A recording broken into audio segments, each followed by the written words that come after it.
Poco X2 drop down case है। Customer का display भी टूट चुका है और नया डिस्प्ले लगाने पे टच भी वर्क नहीं कर रहा है।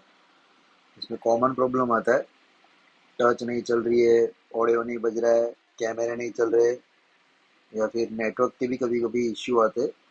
ये सारे के सारे इश्यू सीपीयू से ही आते हैं। Wifi, Bluetooth, audio. CPU shield के थोड़ा सा नीचे दिया हुआ है, तो शील्ड आपको प्रॉपर कट करना पड़ेगा। ये जो शील्ड मैं कट कर रहा हूँ कटर से, अगर आप सीधा इसको कटर या फिर किससे भी आप सीधा उखाड़ दोगे तो इसके ट्रैक कटने के चांसेस बहुत ज़्यादा बढ़ जाते हैं। तो बेटर है कि कटर से खाली काट दो आप, जितना सीपीयू का साइज है उतना, क्योंकि सीपीयू ही रिवॉल्व करना है इसमें खाली। मैंने जीआर भी चेक नहीं किया है। पोको X2 है जो कॉमन फॉल्ट के लिए फेमस है। सबसे ज़्यादा फॉल्ट इसमें टच का और ब्लूटूथ वाईफाई का भी आता है। तो मैं खाली शील्ड को रिमूव करके सीपीयू को रिवॉल्व कर लेते हैं। ये साइड भी थोड़ा कट करना पड़ेगा, तो ही सीपीयू पूरा प्रॉपर ग्रिप होगा। ये साइड मैंने हाफ पोर्शन में ही काटा हुआ है। आप चाहे तो पूरा शील्ड भी उतार सकते हैं गन वगैरह से, बट पॉसिबिलिटी ये भी है कि आपकी एमएमसी या फिर यूएफएस थोड़ी बहुत भी हिट लगने पे सारे बॉल निकाल देगी। तो ये कंडीशन में आपका सीपीयू भी, आपकी यूएफएस भी सेफ हो जाएगी और सीपीयू प्रॉपरली इंस्टॉल भी हो जाएगा और शील्ड भी सब ओके रहेंगे। बोर्ड को मैं स्टैंड में फिक्स कर रहा हूँ। फिक्स करने के बाद 260 या फिर 250 आप हीट रखो, गन के ऊपर डिपेंड है। और जो कुछ भी ब्लेड आपको सूटेबल रखता है, 002 या फिर कॉर्नली का भी एक ब्लेड आता है, ये DP02 है। 260 के हीट पे मैं ग्लू रिमूव कर रहा हूँ, ताकि सीपीयू के बाजू में जो टचिंग पे जो कंपोनेंट है वो भी साथ में उखड़ ना जाए। जब तक आपको बोर्ड का लेयर नहीं दिख जाता ग्लू काटने के टाइम, तब तक आपको स्क्रैपर को घुमाना है। जहाँ पे आपका स्क्रैपर चलेगा वहाँ पे ही आपको आपकी गन चलानी है। ग्लू सब निकल चुका है। अब मैंने हीट रखी है 360, एयर है मेरा 60। पूरे सीपीयू को आपको प्रॉपर हीट देनी है, साइक्लोन करना है पूरे गन को, तो सारी जगह पे आपकी हीट एग्जैक्टली पहुंच जाएगी। जब 2008 आप यूज़ करोगे क्विक की, तो उसमें पेस्टेड सीपीयू में थोड़े बहुत बॉल बाहर आएंगे, तो आपको पता चल जाएगा कि आपका सीपीयू का जो पीपीडी वो मेल्ट हो चुका है। तब भी आपको स्क्रैपर को इंसर्ट करना है, तो इजीली आपका कोई भी ट्रैक भी नहीं कटेगा और सारे बॉल मेल्ट हो जाएंगे और इजीली सीपीयू भी रिमूव हो जाएगा। अब थोड़ा गर्म है बोर्ड, तभी मैंने फ्लक्स को लगा दिया है। फ्लक्स लगाने के बाद सीधा लो मेल्टिंग का ही काम करना है आपको। शोल्डर वायर या फिर पीपीडी जो भी आप यूज़ करते हैं, अगर आप पीपीडी यूज़ करते हैं तो पीपीडी को सीधा शोल्डर पे ही ग्रिप करा दो। यहाँ पे आप खुला छोड़ दोगे पीपीडी को तो पीपीडी आजू बाजू में भाग जाएगी। हो सकता है कि कहीं आईसी के नीचे या फिर कोई भी दो पार्ट को आपस में ज्वाइंट कर दे। तो बेटर है कि शोल्डर वायर का यूज़ करो। शोल्डर वायर बेस्ट है क्योंकि उसमें सब बॉल्स भी आपके ड्राई शोल्ड नहीं रहेंगे, क्लियर हो जाएंगे। अब जितना ग्लू हो सकता है उतना मैं शोल्डर से ही काट रहा हूँ। अब सीधा ड्यूल टोन गुडविक का मैंने यूज़ किया हुआ है। ड्यूल टोन गुडविक से मेरा थोड़ा बहुत ब्लैक पेस्टेड भी रिमूव हो जाएगा और जो कुछ भी बॉल है उसकी सरफेस भी क्लीन हो जाएगी। साइक्लोन घुमाना है गुडविक को, और ध्यान यही रखना है कि कोई भी पार्ट गुडविक के साथ आ ना जाए, क्योंकि गुडविक का टेम्परेचर अभी 320 की समथिंग रहेगा, क्योंकि मेरे शोल्डर का टेम्परेचर 330 है। तो 10 डिग्री अप एंड डाउन रहता है।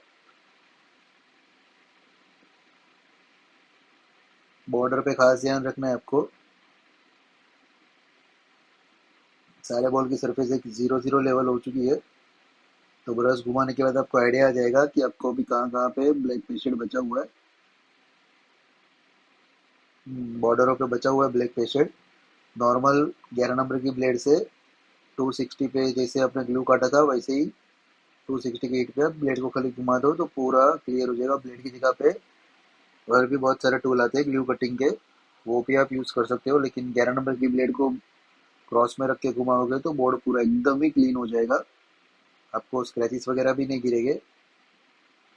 हैंड स्किल की पे डिपेंड रहता है, जितना हो सकता है उतना नीचे के कोई भी बॉल आपके जॉइंट ना हो जाए उसका खास ध्यान रखें।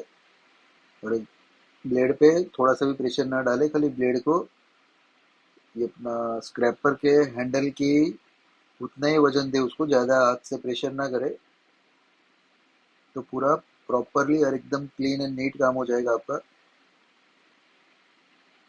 लास्ट बॉर्डर बची है मेरी। क्लियर है पूरी। अब बीच में थोड़ा बहुत भी दिख रहा है तो उसे भी आप रिमूव कर सकते हैं। अगर इससे आपको नहीं जमता है तो 11 नंबर की ब्लेड आप हाथ में ले सकते हैं, उससे भी एक बार आप टचअप दे दे, फाइनल टचअप, तो ज़्यादा बेटर हो जाएगा।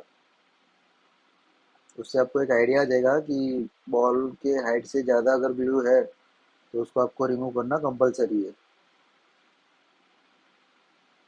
चारों कॉर्नर पे और सीपीयू के बीच में जहाँ पे गैप था वहाँ पे प्रॉपर एक बार आप चेक कर ले, और जो कुछ भी बॉल आपके ब्लैकिश हो चुके हैं उसके आप हाईलाइट भी यहाँ पे कर सकते हैं। अब फाइनल क्लीनिंग कर लेते हैं।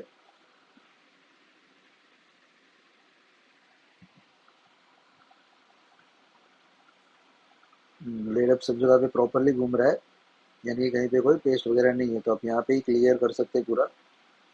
कॉटन से क्लीन करने से आपको पूरा बोर्ड शाइनी भी हो जाएगा, और जो कुछ भी अनवांटेड कचरा वगैरह रहेगा वो भी क्लियर हो जाएगा। अब सीपीयू की बारी है। सीपीयू पे मैंने हीट रखी है 300। सीधा आप साइक्लोन घुमा सकते हैं, और जो सीपीयू की जो ब्लेड थी जिससे आपने सीपीयू रिमूव किया था उससे ही आप ब्लू कटिंग कर सकते हैं। स्क्रैच प्रूफ सीपीयू रिमूव हो जाएगा आपका, जो कुछ भी उस पर ग्लू है वो सारा ग्लू रिमूव हो चुका है। यहीं पे आप पेस्ट लगा दो और गुड़ भी घुमा दो, तो जो कुछ भी एक्स्ट्रा ग्लू बचा है वो भी क्लियर हो जाएगा, और आपके जो बॉल डार्कनेस वाले थे वो भी शाइनी हो जाएंगे। अगर पूरे शाइनी नहीं होते तो आप शोल्डर वायर या फिर बीपीडी भी घुमा सकते हो, तो आपके सारे बॉल शाइनी हो जाएंगे।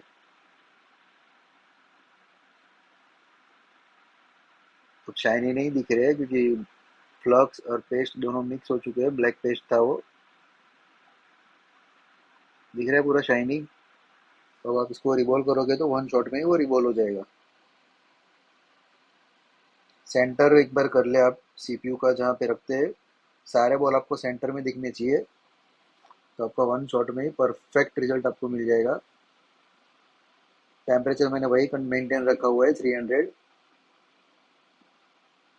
और कोई भी एक कॉर्नर से आप स्टार्टअप करें, अगर एक दो बॉल आपके बन रहे हैं तो अप एंड डाउन या फिर लेफ्ट एंड राइट तो आप मूव कर सकते हैं, जहाँ पे आपका ट्रिगर है उसके ऑपोजिट डायरेक्शन में आप मूव करें। मेरा अप एंड डाउन साइड है तो मैंने लेफ्ट और राइट को चूज किया हुआ है, तो सारे बॉल वन शॉट में रिवॉल्व हो चुके हैं। थोड़ा ठंडा होने दे, क्योंकि कई बार पेंसिल गर्म होती है तो उस वजह से आपके बॉल भी लो मेल्टिंग मतलब गर्म नहीं रहते, तो सीधा आप उसे रिमूव ना करें।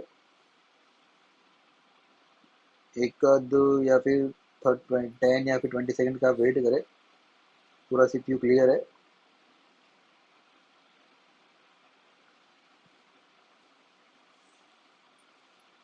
सीपीयू लगाने के टाइम आपको पेस्ट जितना हो सके उतना कम यूज़ करना है।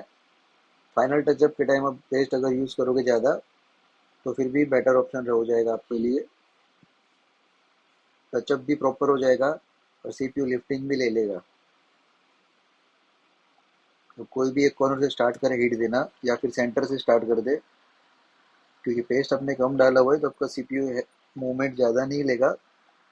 या फिर कोई लोग ज़्यादा पेस्ट लगाते हैं तो सीपीयू तैरने लगता है, वैसे तैरेगा नहीं।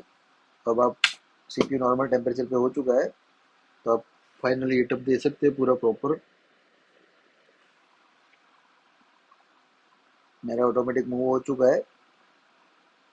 ठीक है, सीधा एक बार चेक कर लेते हैं। डिस्प्ले नहीं है बोर्ड में, नया डिस्प्ले सीधा चेक कर लेते हैं।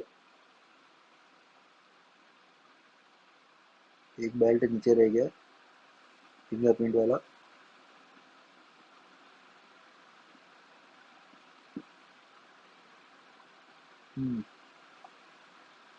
चार्जिंग फ्लेक्स, बैटरी और डिस्प्ले।